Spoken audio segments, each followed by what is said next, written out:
can't sign this until the money's paid. We beg them, please. This is a kid's life we're talking about. Money's not her problem, that's her parents. You take it up with them, don't put this kid out, blah, blah, blah. Sorry, we can't speak to the accountant. We speak to the accountant, do, please, this is a good opportunity. Can we overlook this? Sorry, financially we can't, the board has to go, there's no way, blah, blah, blah. The TAFE, we spoke to the TAFE guys, can you just overlook this piece of paper? Don't worry about this signature, this is a kid's life, please. Absolutely not. We spoke to the priest. Abuna, is there anything you can do? Please. We were talking with the Coptic school alongside the other government school. Abuna, is there anything you can do? I tried, I'm sorry, it's out of my hands, I can't get involved in the finances. Absolutely nothing. And we were spewing. Yeah? And we went over all their heads. Couldn't crack it. Absolutely spewing. That night, a different priest that had nothing to do with this matter, that we didn't speak to, had nothing to do with it, just sent a random text message saying, hey, this problem, don't worry about it, it's solved, bring the paperwork to the school and the principal will sign it tomorrow. And that principal refused, told us to get out. Out of nowhere. So the outcome is out of our hands. We have to have faith. Before Christmas, we were housing a single mum with a child and $50 or something like that. I thought, oh, that's an added cost. Obviously, we have to pay it, but $450. That evening, on the 23rd of December, Deb came into the office and found an envelope under the door with a Christmas card and $200 in it, saying, we hope you can use this for a purpose to help someone in need. We love the work you're doing, God bless. And we thought, awesome, that's nearly half the removalists, and it's to help someone in need. This woman's in need. God's fantastic, $200. The next day, on the 24th of December, walk in the morning, another envelope with another Christmas card with a similar message with $250 in it. $450 over the 23rd and the 24th of December, paying for the $450 removalist costs that we needed. A single mum with a baby. This is the Christmas, and I told them, it's the Christmas story. Just put her in, pay the money, do it. I don't know how we're going to pay it, but just do it. And then that happened. So I guess the point is, or the point I'm trying to make is, we do what we can with our capacity, with our ability that God has given us. And if there's a shortfall, if there's a gap, if there's something else that needs to be done, if it's too much, we have faith that God will send and God provides. We don't get into a panic and we don't start taking matters into our own hands and making decisions and criticizing the priests or criticizing the servants or criticizing other servants. Hey, you could be doing more. I'm not suggesting we do that, but we don't take matters into our own hands. We do to our capacity. And if persevere. We're 19 years in, and we weren't very favoured when we started, and we hopped a lot. And in certain, with certain things, you progress and you persevere and you do what you need to do. If you're being guided and you're comfortable in your service and you're working with other people and the church is involved and Abuna's blessing the service or whatever, and you're struggling or you're not seeing fruits or you're identifying gaps, you just persevere because you're here and now, and yes, it may be difficult, but fast forward 19 years and things could look very, very different. So don't be discouraged because of that, and also be honest in your service. Don't be overworked to the point where you're doing a rubbish service because you're doing consuming. Yeah, let's also be realistic. If you're burning out or if you've got too much on, speak to Abuna or speak to the servants and be honest with yourself. This is my capacity. I want to do these 2 things really well, as opposed to these 5 things at 30%. Sorry, I just want to, and then we'll go to Sarah. Joel, yeah. Phone out, please. One Abuna, let's say 100 families in this church. 110, let's do it. 110. Minimum of 4 people per family. Number is? 440. Yeah, no, it's going to get better. Divide it by 7. 7 days a week. Not counting Eritrean and Ethiopian. Oh, not counting the Ethiopian community. Okay, start again, John. Let's say 200. Yeah? 200 times 4? 150. Okay. Let's be... Times 4? 600 divided by 7 days a week.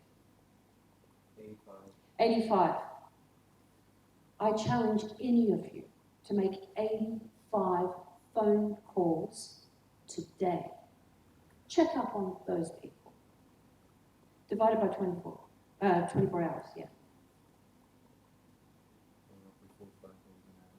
4 phone calls an hour. And all we hear is, Abuna doesn't ring me. You have a phone, you have a voice, and you have credit. Go to Abuna and say, give me 2 numbers. I will call them. You don't need a degree. You don't need a theological degree. You don't. And all that person wants is for somebody to remember them. You can all do that. We've got how many people? Do that. Just do it.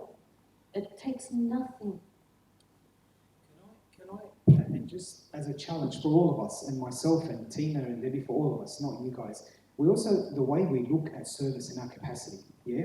So in our service, from a theoretical perspective, our service needs to come at a cost to us. We're cruising, and we're chilling, and it's easy, and it's fantastic, and we feel great that we helped someone. Yeah, you're serving, but you can do things better, you can do things differently, you can take on more service. If you're going to give money and you're donating, and it's fantastic, but you've got everything and more, and a Ferrari and a house, and you've just come back from Europe, but yeah, you gave money to the poor, that's fantastic, but you're not going without, you're not feeling an impact, you're not Sorry. She's very excited today. Sorry. You're not feeling and you're not sacrificing. So we can always do more. You know, something like that, a phone call to someone, or you're hanging out with a friend, or you're going to a cafe, or you have a rich every Thursday night, you're going to hang out with someone, or Friday night dinner, or Saturday night, whatever. You know, in 4 Saturday nights a month, you can choose to use one of those Saturday nights to go meet up with someone that isn't one of your mates, or the conversation may be a bit awkward because you're not best friends with them, or you know they don't have many friends, so you're going to put in the effort. So, you know, we say we have a limited capacity, and a lot of the time we do, and we're stretched, but we don't have to take on more. We can just do things differently, and our service can be impacted, and our service can multiply, and our service can be so much more fruitful. So we're time poor, yes we are, and we're financially poor, yes we are, and all these other restrictions. So it's not a concept of taking on more service to fill the gaps. It's maybe doing things a little bit differently than what we're currently doing them, and the outcome may be better than what we're doing. Here's a good activity for your holidays. Shadow Abuna for the day, for 24 hours. Suddenly your service doesn't look so like. We really, the priests have to be theological, they have to do liturgical, they have to teach, they have to visit, they have to do marriage counselling, they have to go and find the kid that's missing. I'll ask you a question and then I'll tell you what I find is an issue. So in your service, is it open, you don't have to be Coptic to actually serve? Or like, do you have to be, or I mean like, You should come to our office and see who's there. I don't know how that answers. So the answer is no. So when we got registered, and we're a not-for-profit organisation, and we intersect and interact with a lot of other services and communities, our service is no longer specific to Coptic Orthodox people. We can get referrals from every Tom, Dick and Harry, and in our drop-in centre, we don't refuse anyone. It's a drop-in centre. Any person, black, white, Aboriginal, Maori, Muslim, Christian, atheist, agnostic, walks in and wants a feed, or wants to listen to what's being discussed, or wants to do some of our art therapy, we'll never refuse anyone the service. In saying that, so in regards to the people that work with us, we also serve people through their employment or their volunteering with us. So we have caseworkers, and we're social welfare. So an element of it is humanity, social welfare. You need to be fed. You need medication to get off your drugs. So it's, there's that secular aspect of our work. And in that, we influence it and we inject it with our underlying Christianity in regards to the work we do with people, the conversations we have, the love we extend, the non-judgment approach that we take. It's underlying and it's rife with Christianity through and through. And in our experience, we've ministered to people through their employment at Exodus and through their volunteering at Exodus. We've had Asians, we get university students and placement students. One of our caseworkers that's been there for years is a Brazilian, shaved sides, long hair, sleeve tattoos all the way down his arms and listens to heavy metal and grunge music. Yeah? And he's one of our caseworkers. He fully understands who we are. He fully understands our Christian origins and the basis of our work, and he respects that and believes it and mirrors that. Although he says, and he's a very stubborn person, I'm going to knock him out very soon, but his name is Pablo. If you meet him, you know what I'm talking about. And he's agnostic, and he says that, and he's not saying I'm a Christian, but everything he does and says, even comments like when things happen and miracles, he'll come in and he'll make a joke. I know, it's your God, I can't explain this, don't ask me, thanks very much, and he'll leave. Or could you ask your God to fix that, please, because we're in a big problem. So, He acknowledges. So I guess for us, and when we speak, because we've been asked that question as a criticism. You have a tattooed, non-believer, person working for you. How is he, projecting your views and your values and your ethics and your Christianity if he doesn't believe in it yet? He's representing your organisation. And part of the answer is, funny enough, he is, because he's employed on the proviso and knows that we're a Christian organisation, and that's our motto, and that's our stance, and that's our mantra. And he does that. And two, he is no different to our client from a salvation perspective. He's no different to our clients that we're trying to reach. If we can bring him to Christ by giving him a job and something he's very, very, very good at, that's our game. We're more than happy. Yeah, I'll give you a story, and it demonstrates what Kira is saying. So we have about 12 university students that have to do their placement with us. So they do social work, and they've got to do 500, 600 hours of placement. So we've got a waiting list. People want to get in. So the word got out, and there was a student, they come for an interview, and she walked in, very butch, obviously gay. She walks in, sits down, she says, I'm going to tell you from the beginning, I'm gay. We go, yeah, what's your name? We're not labelling people here. Anyway, she was top of her grade, and she was good. And we always have, we look for people that we can love. Overseas students, we always get international, and I'll tell you another story quickly, but this one was really amazing. She was very outspoken. And we don't say no straight away or yes straight away. We come away and we say, well, can we manage, what do you think? And for some reason, I wanted this girl. I wanted her. So she came on board. 500 hours later, she leaves in tears by saying this: I thought Christians discriminate, but it is me who discriminated against you. I now know God, and he loves me as I am. We're not going into recovery or treatment, nothing. But I now know that God loves me, and thank you for that opportunity. And she's actually best mates with Amber Angelos. By the way, I've got photographs. Because he's very connected with the royal family, they sit in a corner, and he flips over and shows, and she goes, oh, you're kidding me, what did they say? And Amber Angelos has the gift to impart holiness and acceptance, and now we can talk. We've got a lot of Coptic young people struggling with gender issues. They come in our doors like everybody else. We want to love you first, and then let us talk.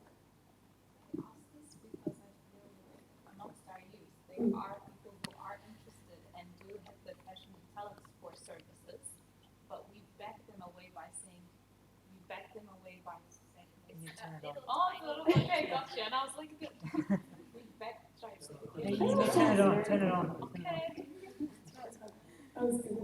Oh, okay, all right. Yeah, so we've got Coptic youth within our church. We've got the passion and got the interest to serve, but we back them away by labeling them and saying you haven't done servant prep, you don't come to church, you attend another church, and that way they're just backed off because they're not serving within their own church that they are actually born into. It's tricky. It is tricky, and we have to be careful too. I think we need the servants prep, but we also, there's no reason why they can't make a phone call and ask how you are, visit you in jail, visit you in hospital. vacuum the floors. But Sarah Mm. doesn't have the latest like way we're dealing with it. Because at the moment, like with the like high school, maybe Sarah not aware about that, maybe she didn't hear what we're talking about, but at the moment we're having senior high school. From senior high school, this is like involving year 11, 12, and 13. We started to realize what he's talking about just there. And we spoke about it in the last, a few months. And we said, okay, we're not going to wait for some people, we're not going to do what we used to do, to wait until you finish several professional courses so you can start service. No, we don't want to do that, because we started to feel there's something not working right. So we came up with the idea of changing service to Saturday is number one, and dividing high school to two groups. One of them is junior high school, 7, 8, 9, 10. Senior high school, 11, 12, 13.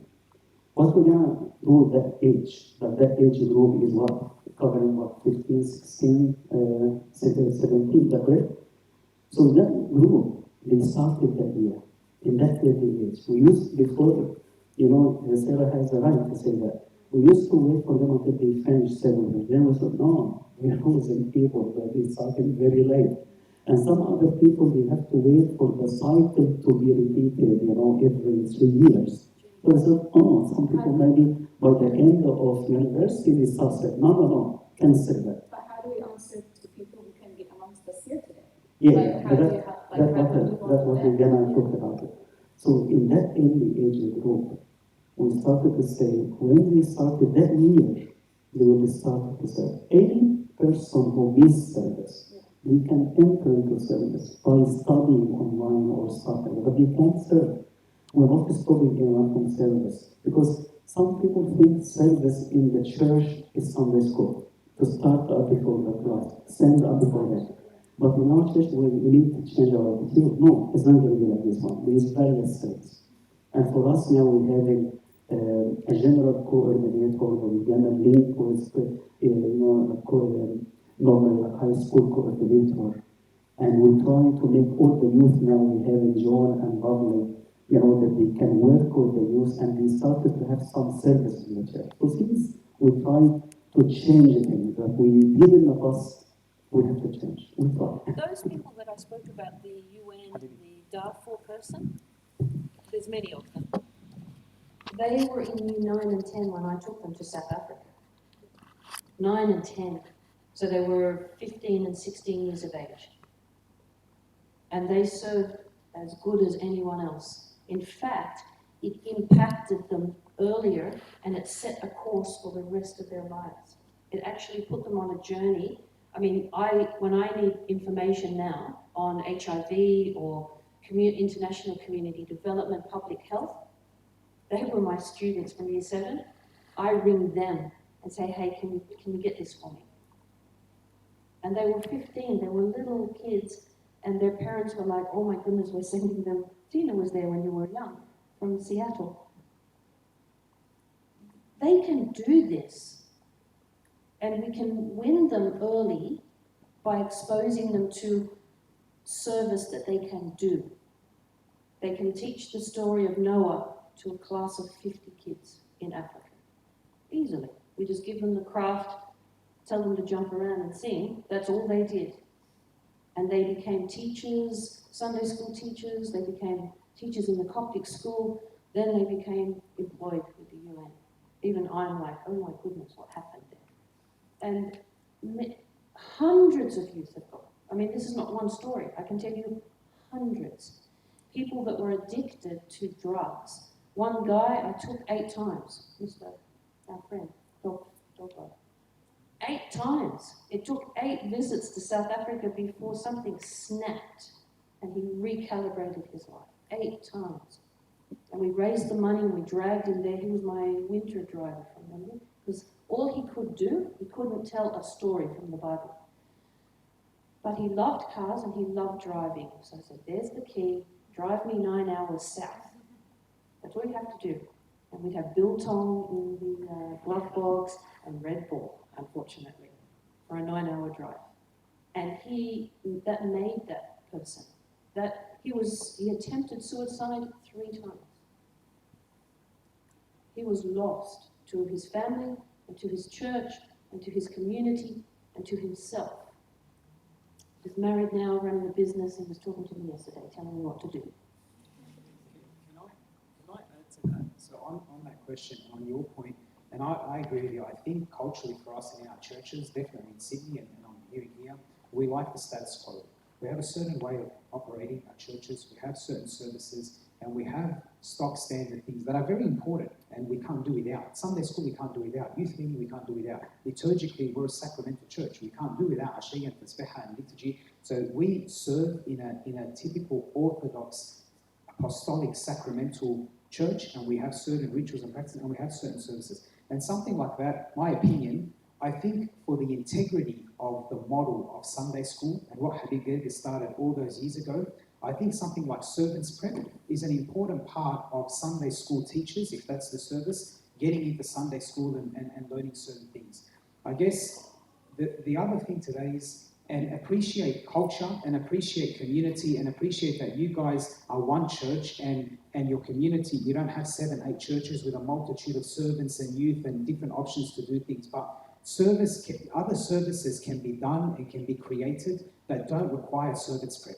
You don't need to go through servants, like we have their life and because of their experiences and because of their Christianity and their Christian life that they're living now, we have these people in the room as their service to influence the conversations and to mentor and to guide some of the people. We have a music studio where we bring in musicians that have nothing to do with servants prep, not your typical Sunday school servant teachers, whatever, come in and teach the guys with people and servants with different skill sets and different experiences and different talents where they can serve and can have a massive impact that complement your status quo, that complement your Sunday school and that work hand in hand with the normal church services. And this stuff, the approach is different to servants prep and Sunday school. And, So that's what I'm talking about, sorry. why don't you like the mic? Hello. So that's what I'm talking about, services outside of Sunday school and all the ritual kind of, there's among us here, ones that, don't attend church on a regular basis, might attend another church, and we're not invited to, I'm just saying how I have seen it, have not been given the permission, or yes, you can have that responsibility of other services beyond Sunday school. And so I'm just addressing a problem that I think it's this, but I don't know if anyone else would agree. I mean, I was in Queensland last week, Melbourne another time, we're all over the place.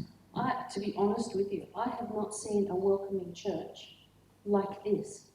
There is a spirit here and a priest that is so ready to do anything to change that.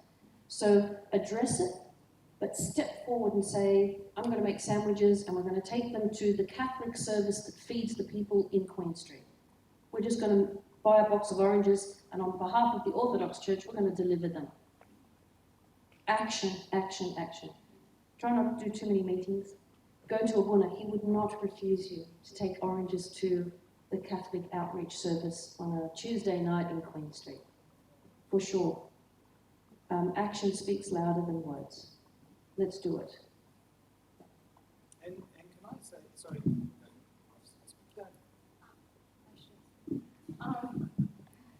So if you think about it, how long has Sunday school done? Habib Gerges, when did this happen? Oh, and he wasn't popular, by the way. I just want to add, Habib Gerges had everyone against him, including the Pope. Exodus never had the Pope against us. We've got documents signed by both popes. And I ring His Holiness, I can speak to him at the drop of a hat. And His Holiness Tawadros II. And Shenouda, God rest his soul, supported us enormously. But Habib Gerges, starting Sunday school, he was not liked, he was attacked, and the bishops and the Pope at the time tried to shut him down. Now, I think he should be here somewhere. So don't worry about that sort of thing. So if you think 50, 60, 70, 80, 100 years, that's what I had to ask. 100 years ago, that's really fresh. You got Sunday school, so the bread and butter of church today, Sunday school, only in 100 years. This is now, we're identifying, this is our modern day need. We have needs that were not being met. if you just think forward 50 years, what's that service going to look like? And they're going to look back and say, you know, this is the time that these people decided to meet that need. So right now, it's the beginning, but there's always beginnings. And we think, you just maybe think forward. What's our kids going to be like? What's, you know, the time of our kids, what's that going to look like in a church? What's service going to look like in a church then?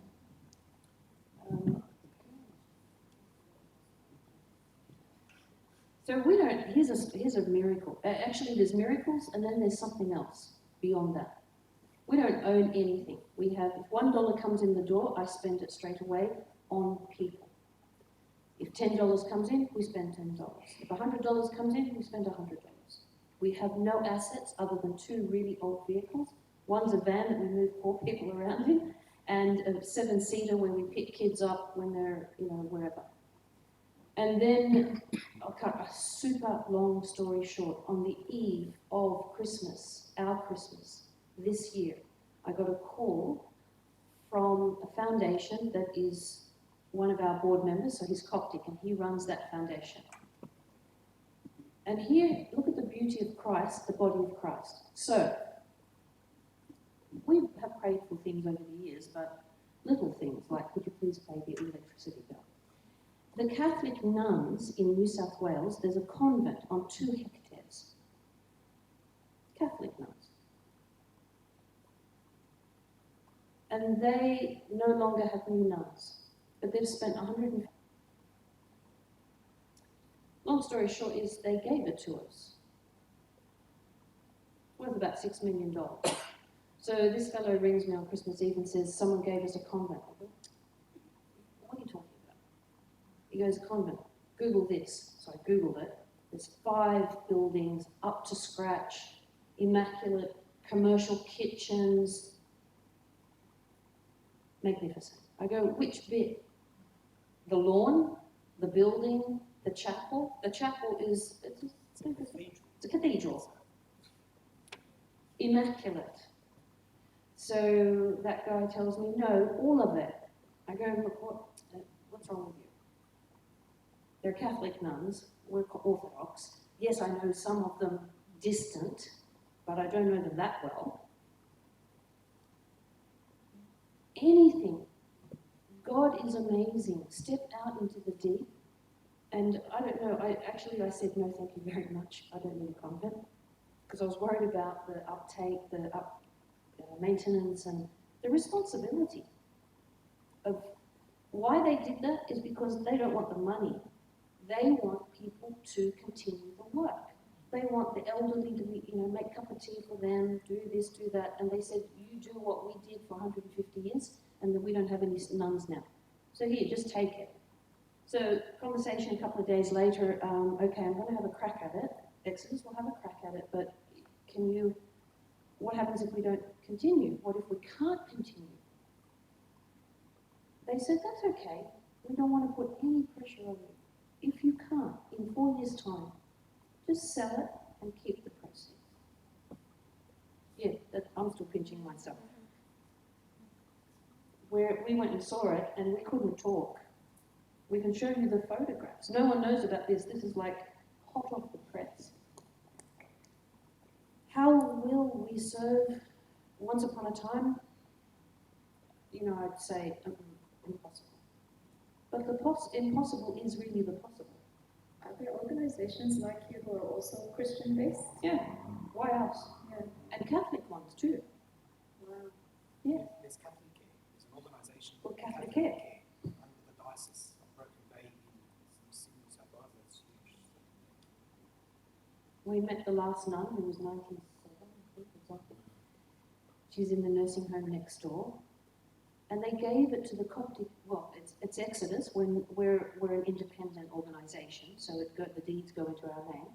But it is part of our community to do anything we want with and to continue outreaching to the wider community. And if you want to help, let us know. It's a good story.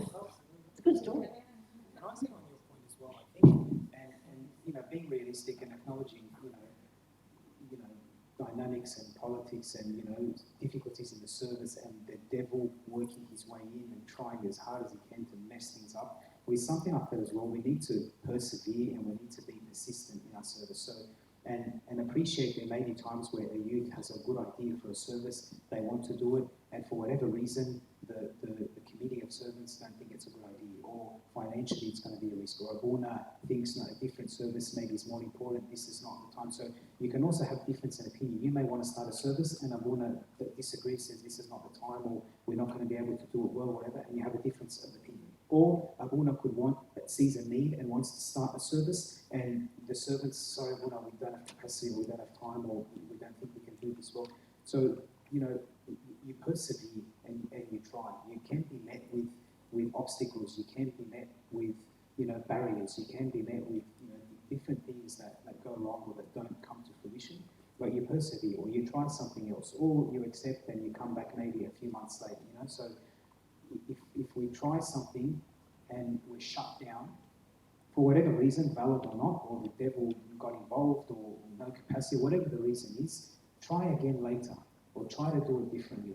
We shouldn't, and I've experienced this myself, where, you know, multiple times trying something and it's not working, well, I've done my part, you know, it's up to you, thanks very much, there's nothing more I can do, and I persevere. This is 19 years, we're 19 years in, yeah, the first year was hell, and the second, and the third, and the attacks, and the criticisms, and the difficulties, and the running out of money, man, we had to call it. So your question about you know, stopping services or whatever, we closed down. So we've got a centre in the east, we had another centre in the west. We closed down the whole centre in the west in Granville because we couldn't afford to pay the rent. We had a rehab accommodation out in the sticks in Penrith that they upped the rent on us and we couldn't afford to pay the rent. So we had to close down. We had a cafe that will operate, a business, trying to make money, and it fell flat. We had a water business, we had a lawn mowing business, we had a food truck business, we had so many, we had a cleaning business. Because we have to employ kids that are unemployable, so we have to create jobs, so we keep. And failed, or no support, or it was too much, or for whatever reason. So this stuff happens, don't get discouraged. You know, one door will close, another door will open. 3 doors will close, and the 4th one will open. So persist and try things, keep going, try different things, different approaches, and again, let it eventuate, so you got discouraged, and that's it. And numbers play a big part. People go, oh, only 5 people showed up. It's the lost sheep, it's a collective now. It doesn't matter if 1 or 5. If you just think that that one person is supposed to be here, concentrate on the one person. We've only got 4. These are really quick annual reports that we put together. That's Pablo on the back. There's Pablo. Our Pablo. This mural was put together by Chinese artist students who come in and just volunteer. The whole place is full of everybody and anybody. It's really amazing. And those 2 documents here, if you want to go to, if you're interested in having a crack at outreach, community service, those 2 documents go together. You can go as a group of 4 or come with a Abuna, or 6. We've got staff. We have an office in South Africa. We have an office in London. So we do some work there. We do Egypt. That's all we've got, sorry. So we'll just leave you with that. The website's there. Facebook's better anyway. That's about it, I think. So we pray that you will be, you're here, and that's magnificent. So keep being inspired and get excited about Christ. He can heal, he can find, he can change. He can show you the possible. Can I add as well, just to acknowledge, not to embarrass Abuna, but, and as far as I'm aware, something may have happened in the past, but as far as I'm aware, we as Exodus have not held a weekend convention of a Friday, a Saturday, a Sunday. Have we? I wasn't there. In our churches in Sydney. Oh, and Brisbane and London. So we've got. He's only been with me.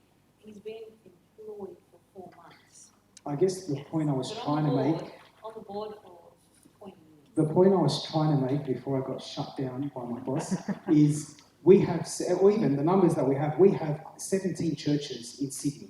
Yeah, and I'd like to know how many of those churches we've been able to do this with the full support and the full, backing of the priests and the congregation and the communities. And like they've said, the welcome we've had here and the eagerness of Abuna for us to come and to share, we don't see a lot in Sydney. I haven't in my time there. Debbie has and has done it, which is fantastic. But again, let's talk numbers. You've got one church here with a priest, and we've managed to do this for 3 days straight. We've got 17 churches in Sydney. I can guarantee not 5 of them might have done something like this with this intensity, with this amount of constant programs for 3 days straight. So the fact that I think Abuna and the servants are having these discussions, communicating with people from another country to organise to bring them out and have these discussions. Another country. We're another country. Not really. What's wrong? What's another Not country? really. I think it's very hopeful, and I'm hearing the things and the feedback from servants, and so as Abuna, we had dinner last night and we discussed options. I'm very hopeful the way forward and needs and gaps being identified, and that Abuna and the servants and you guys are so keen to fill them, and discussions are happening, and this is the start of something, I think, very We're very, very, very grateful. We love you. And we love you. Thank you very much. I think I just want to say a quick word. So the purpose of today is just to empower every one of us and to get everyone excited about Christ. So we're all excited about Christ, what we believe in. Okay. So, but the second thing is just I'm just being occupied with for the last 2 or 3 months, and I said it in the General Servant meeting 2 weeks ago. Is let's ask God what He wants me to do this year, what He wants to change in me, what He wants to work on me this year. And then come and talk to us about what God is asking you to do. But the area we wish and we see you at the youth working on, the gap generation between parents and their kids, the people who don't come to church, but as well as the uni and the street, your work, every place. So we are open to work with you, but at the church teaches us everything needs to be in order. And the order is very important for us. So to give you guidance, to give you support, to give you resources, and you know all the story when the Lord sent His disciples, they were 2 by 2. And you will know at the end of the day, there are things that you can do, and there are things that you cannot do. So we all need each other. We need Abuna, we need the servant coordinators, we need you most, but we need everyone, okay? So that I just want you to all be excited about Christ and be empowered by the power of the Holy Spirit inside every one of us. And we have a mission in the society, in the church, and we have to get into it. So talk to Abuna, talk to me about anything you want to do or you think that we need to change, and we will look into it.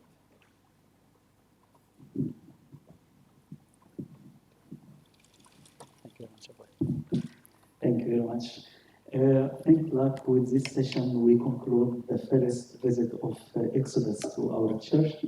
That was starting from Thursday and including Valentine's Day. So this year Valentine's Day was amazing. We got the best Valentine's Day, like present to have, Debbie and Carlos and Justina. We wish you all the best in your return flight tomorrow.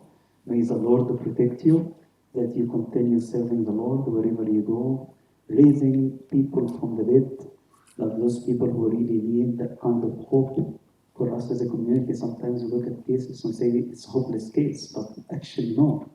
When we hear about the story that we heard from Debbie and Carlos and Tina, no, the Lord is working. So don't look at anyone and say, hey, there is no hope. So that's wrong. Like for us, sometimes we say there is no way that person can change. But the truth is, the Lord is using every single one of us to be able to work with Him. And with good communication and good reading, we all can be working with the Lord. Whoever gather with me, that is going to be part of me. You either gather or you scatter. So let us have that kind of positive, attitude. Don't worry about anything happened in the past. We're always learning. So anything negative you think that maybe you're going through, we need to change. That's all what we do. So let us work together, like as Fuad said, and as Debbie and Carlos and Tina. The idea, you wanna do kind of service away from Sunday school, stuff like that. We are open to any kind of service. You wanna go to Sydney, now you know who you talk to. Debbie, Haskard, Carlos, Tina. So feel free to go there and maybe you enjoy, seeing what they do there. So you're more than welcome to go. We're having a channel now open for us. We are one church. There is no separation between us and them, and you can see how they talk and how they are wonderful people. They talk too much about us here, but the truth is, because they have simple eye, they always see everything good. So that's why we always look at positive things. But we really adore you, Debbie and Tina and Carlos. May the Lord bless you and enjoy the rest of the day today. We're going to Takabona if you have energy to go enjoy it with all the group. We're gonna be there, have some ice cream. I have good news, very good news for you, and you're not gonna believe what I'm gonna tell you now. In just 8 days from today, we're gonna start the land, the best news ever.